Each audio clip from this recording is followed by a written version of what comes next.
Jirra jirtu kabajamtoota fi hordoftoota raadiyoo madda nageenyaa kanneen biyya keessaa biyya alaa teessaniin hordoftan marti keessanuu akkam jirtan nageenya keessan dansaa bakka guyyaa har'aa kana walumaan geenya isiniin jenna. Eegaa hordoftoota keenya guyyaa har'aa keessummaa addaa qabannee isiniif dhiyaannee jirra. Keessummaan keenya kun addaa sababii torban tokko duraa kaaba Oromiyaa Walloo aanaa Dawaa Caffaa Qalloo mataa oli yookaan cirat walbaat ganda jedhamu keessatti nama Ahmad Said jedhamu mootummaan abbaa irree halkan keessaa ajjeese huccuurraa yaasee meeshaarraa zarafe diida keessatti qullaa akka dhalateen darbuun isaanii yaadatama.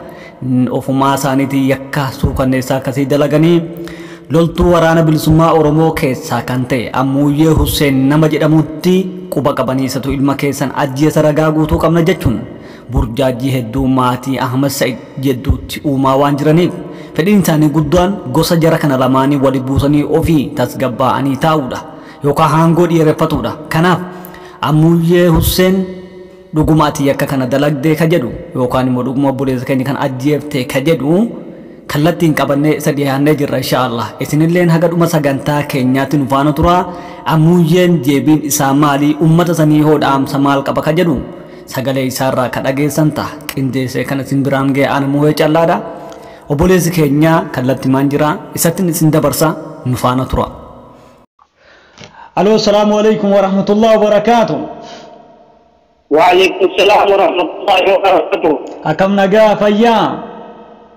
Nagaa jirtu fayyaa keessanii? Fayyaa muhee callaan jedhama raadiyoo madda nageenyaa irraan si bilbila obboleessi keenya Ammuyyee sababa taatee torban gaafa fulbaana 15 taatee Qalloo keessatti ta'e yookaan ganda cirat walbaat jedhamu irratti taateen tokko ta'ee ture sanii wal qabatee gara kee kana waa diddibanii kanaaf sitti haajomnee si bilbilee nu dhiyaachuu keetiif galatoomisin jenna. Hayyee isinitti irraa kan keessaniif galatooma. Hayyee ulfaadhu ganda cirat walbaat keessatti Qalloo olitti nama Ahmad Said jedhamu du'ee bifa suukanneessaan ajjeefamee ooyiruu keessatti halkan keessatti ajjeefamee ooyiruu keessatti huccuun irraa baafamee meeshaan irraa fudhatamee qullaa akka dhalateen xeefii yookaan ooyiruu namaa xeefii keessa darbanii deemanii bariitu sanii namni gocha kana raawwatee shaneedha. Shanee keessaahuu nama Ammuyyee Hussein jedhamutu waan kana raawwatee jedhanii bulchitoonni godina Ahmad Sanammee hanga abbootii gadaatii fi caasaa gandaa dabalatu olola kana oofaa turan. Ati dhuguma nama kana ajjeeste? Wallahi shanee yookaan Ammuyyee Hussein ajjeesetti kanaa jecha obboleessoo kuni wanta mucaa kana ajjeesuuf ana bilisummaa Oromootis waan anarraa eegamu miti. Sabboonaadhaa akkaan sabboonaadhaa hayyuudhaa baay'ee qabsaa'aadhaa qabsaa'uu jaalataa. Kanaafuu shirri amma qacamaa jiru kun wanta silaa hojjaatee abbaa waliin ta'u.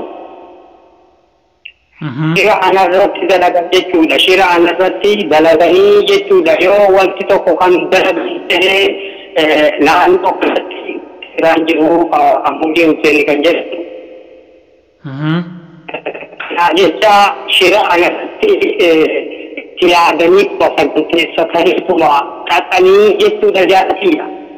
Ulfaadhu malee mucaanis jibbaa dhuunfaalleen hin qabdanii wahuulleen harkaan qabdanii Ammuyyeen waan hidhatee mirgataa falmatuuf sodaa irraa qabaniif akka firrii jara kana lamaanii walitti bu'an waan kana hojjetan malee Ammuyyeen waan kana inilleen hin hojjenne inilleen waan kana inilleen ni haan qabu jechuudha. Mucayyoo kana loliisaa dhuunfaa dhiitii wanti takka gidduu hin jiru jechuudha. Anaa fi inni guyyaa laman isa arge jechuudha. Haqiiqaa rabbiin jaalatu guyyaan laman isa arge. Asan booda ijumaanuu isa arge jira kun jechuudha. Kana sababa kiyyaan kinoo jaartii kiyyan mucaa daa'ima kiyyaa qabattee akkasumas abbaa ishii mana hidhaa keessa turan dabalatee sababa kiyyaan hidhaa jiran jechuudha.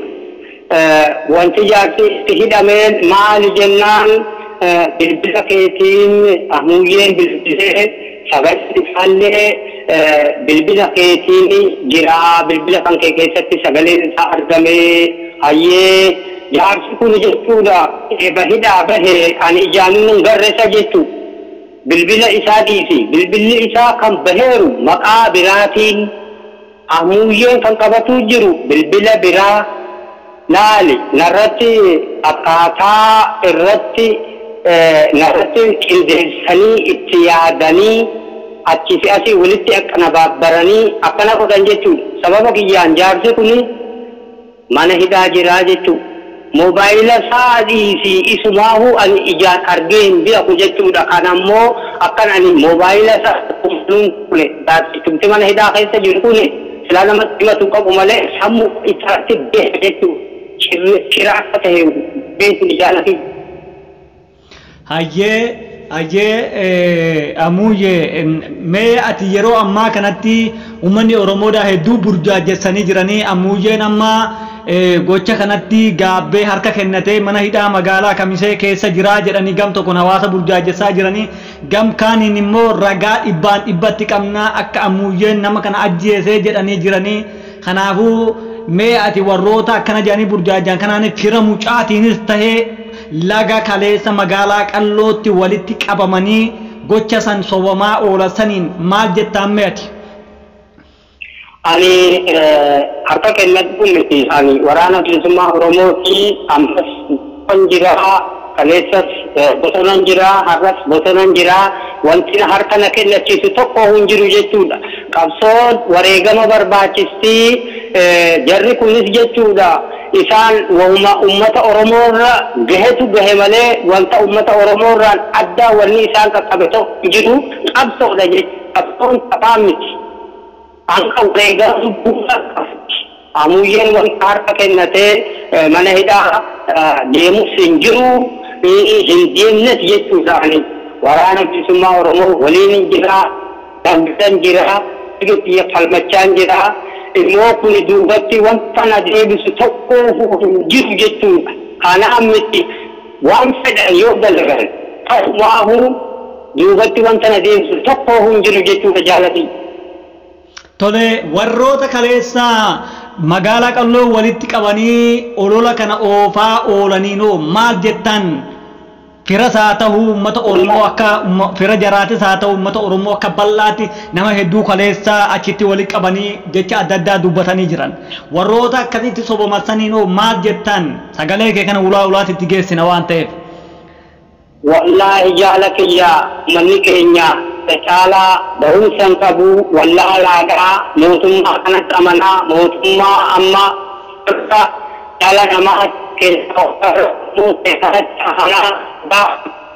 waan mootummaan sun jedhe keessi isaallee yoo beeku ta'e waan mootummaan sun jedhe aamin jedhee fudhata jechuudha. Kanaa jecha of baraan jedhaanani siigalee mootummaa har'a nami jechuudha waan adda addaa kana baabbaree kompiitaraan waan adda addaa sagaleedhaa suuraadhaa waan adda addaa akkana baabbareeti ilma namaa kana hamilee cabsuuf hawaasa kana hamilee cabsuuf wanni inni godhin hin jiru. Kanaa jecha yaa ummata kiyyaa ani nama kana jechuudha akka hin ajjeefnetti inni amanee yoo kan jiraatu ta'e inni amanee yoo kan jiraatu ta'e silaa du'umaan miidhamaani. Kanaa jecha inni jaaddeenaa umaara mootummaan bifa adda addaatiin duratti taphataa jiru jedhaan jaalati. Tole ammalleen torban lama yookaan torban lama akka mucaan dawaa caffaa shaakalaa irraa fuudhamee magaalaa Kamisee ganda magaalaa Kamisee taraa ajjeefamee halkan taraa jimaa gatame. Suuraa nama sanillee miidiyaa keenya irratti arguun ooltu jeetana yaada.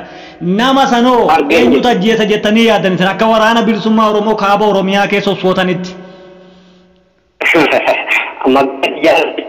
Hunda ta'ii meeqaatan jarri kun dhabamtootanii jiran dhuguma rabbiitti meeqaatan kunimmaa warri amma jalatti komentii kennee fatee maal jedhu anuufi saa'inti malee hundi beekamaatti maal akkana godhe akka miti meeqaatti kan awwaalanii dhabamsiisanii kan meeqaatti jira jaalati. Tole amma ati amma maatiin kan kee ogaan dhagoo haadha manaa keetillee manduggoo hedduu hidhanii jiran warroota amma hidhan kana maaltu sitti dhaga'amate ogotatii mee waan hin hojjenne tokkoof ogaadhaman qabsaa muka keessa kan akka moo kana ogaa maatiin keessan wantoonni adda addaa maqaa keetiin manguddoon umriin 70 ogaa hidhamee daran maaltu sitti dhaga'ama? Wanti natti dhaga'amu tokko hin jiru maaliif yoo jette akkuma ummata Oromoo irra haa jirutu isaanirra gahe malee kan ummata Oromoo isaan qaqqabe tokko hin jiru jechuudha. Har'a mootummaan kun qabsaa'ota Oromoo maatii isaanii gabbaasee ajjeesaa ni hidhaa ni ukkaamsaa biyyaa godaansisaa bifa kanaan itti jira jechuudha. Kunillee bifuma saniin itti jira. Garuu namni dhugaa qabate bakka fedhe gamta qaqqabuuf izinii rabbiitiin inshaallah dhugaan ni bahaa ilmoo bahanii jechuudha waa takka rakkoo hin jiru. Hayyee obboleessa keenya dhumarratti carraan siif kenna. Obboleeyyan keenya ummata keenya kanneen bakkoota garaagaraa keessa jiraniin yoo jiraate wanni ati dhaamtuuf maali? Isinoo akka waraana bilisummaa Oromooti ummata keenyaaf maali wanni isin asirratti dhaamtuu fi garbuura duraati uummanni maal isinirraa eeguu qabaa isa jedhu irraan sii kenna. Ani wanni ummata keenyaaf keessaa bu'u ummata warra wallootiif wanti dhaamuu barbaadu yaa ummata keenya waraana keessan cinaa dhaabbadha waraanni keessan isiniif gabbahe isiniif lubbuu takkittii kennee gabbahee wareegamaatii jiraati sobitanii mootummaa kana jala deemtanii ilmaan keessan akka bosoniitti muka keessa deemtanii hidhatansinaa of baraa waraana keessan bilisummaa Oromoo cinaa dhaabbadha waan qabdeen isaan deeggara mootummaa kana sodaatanii ummata Oromoo yaa ummata Oromoo mootummaa kana sodaatanii waraana keessan isiniif lubbuu takkittii kennee gabbahe kana akka bosoniitti laatanii rasaasaan mukutinaan jedhaan akkasumas immoo ummata Oromoo bal'aa kan biyya keessa jirus kan biyya alaa jirus waraana keessan bilisummaa Oromoo jala cinaa dhaabbadha. Yeroo tokko itti tahanii mootummaa kana ofirraa foqqoshan wanni biraan jiru inni qabeenya qabdu qabeenyaan cinaa dhaabbadhu inni beekumsa qabdu beekumsaan inni beekumsa qabdu humna keetiin akkasitti mootummaa Oromoo cinaa dhaabbadhu. Hayyee obboleessa keenya hedduu galatoome maqaa dhaggeeffattoota miidiyaa madda nageenyaatiin ulfaadhu sin jenna Amuyyee Huseen Waboo Kaaba Oromiyaa. Hayyee kanatti sanii dhageessanii cinaa deemtanii gaafachuu keessaniif galatoomaa galati keessa bilisummaa labsiniin jedha jaallan. Hayyee ulfaadhu. Galatooma. Egaa dhaggeeffattoota keenya kabajamoo kanneen dhaggeeffataa jirtan kun Waboo Kaaba Oromiyaa Amuyyeedha. Kan dheengadda bilisiqinnaan obboleessa keenya nama Ahmad Sayyid jedhamu halkan keessaa ajjeesanii nama kanatti waan sodaa irraa qabaniif jajjabee waan ta'eef maqaa xureessanii gosaaf gosa walitti buusuudhaaf kashira irratti xaxaa turan. Nullee ijibbaata falminee obboleessa keenya kana gara miidiyaa madda nageenyaatiin isiniif dhiheessine. Obboleeyyan keenya kabajamoo kanneen biyya keessaa biyya alaa teessanii sagalee kana caqasan haalli ni torqiidhaa leen hedduu rakkisaa ta'ulleen haga isinii danda'amillee dhaggeeffadhaa shira kana manduggoon keenyaa fi namoonni garaagaraa biyya keessaa biyya alaa jirtan akka facaleessitan maqaa obbolee ummata Oromootiin isin gaafannaa akkasumattillee maqaa Rabbiitiin isin gaafannaa shira kana mootummaan maraatee ummata keenya wal nyaachisuuf deemu kun akka fashalu halkanii guyyaa irratti dalagaati shira kana fashaleessaa isiniin jenna obboleeyyan keenya hundi keessanuu kanneen sinjala wareegame obboleessa keessa Rabbi rahmataa godhu isinilleen mootummaa kana hubadhaati suuta jedhaa ijjataa deemaa waa hubataa deemaa gamna tahaa jaarraa amma keessa jiru kana jenna kan qindeessee isin biraan ga'e ana obboleessa keessan muhee callaadha.